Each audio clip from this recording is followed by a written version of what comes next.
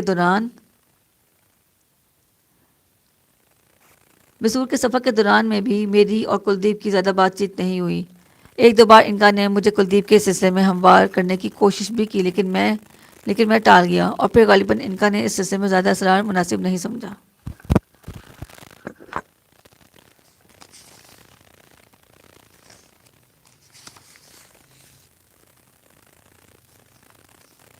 آج کے لیے اتنا ہی کافی ہے، انشاءاللہ ہم پھر بہت جلد حاضر ہوں گے۔